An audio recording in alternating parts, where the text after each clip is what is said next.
Que tu acha?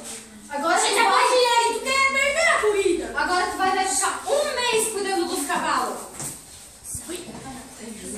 Vai.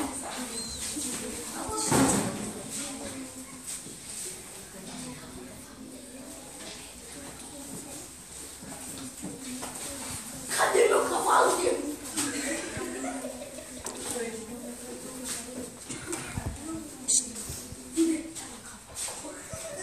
O que foi, Danilo? Eu perdi o cavalo. O quê? Tu perdeu o cavalo?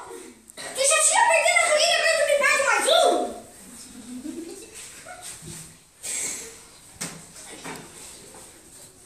Dá, ele não merece viver.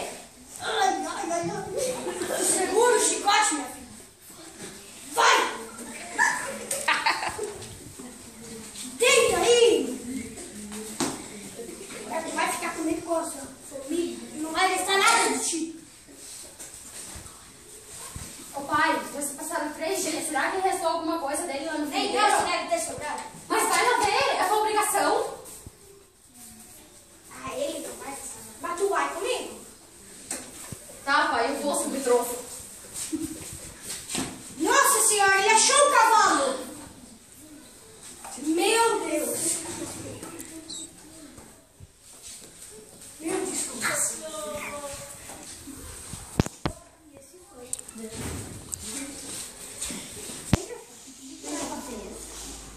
Muito bem.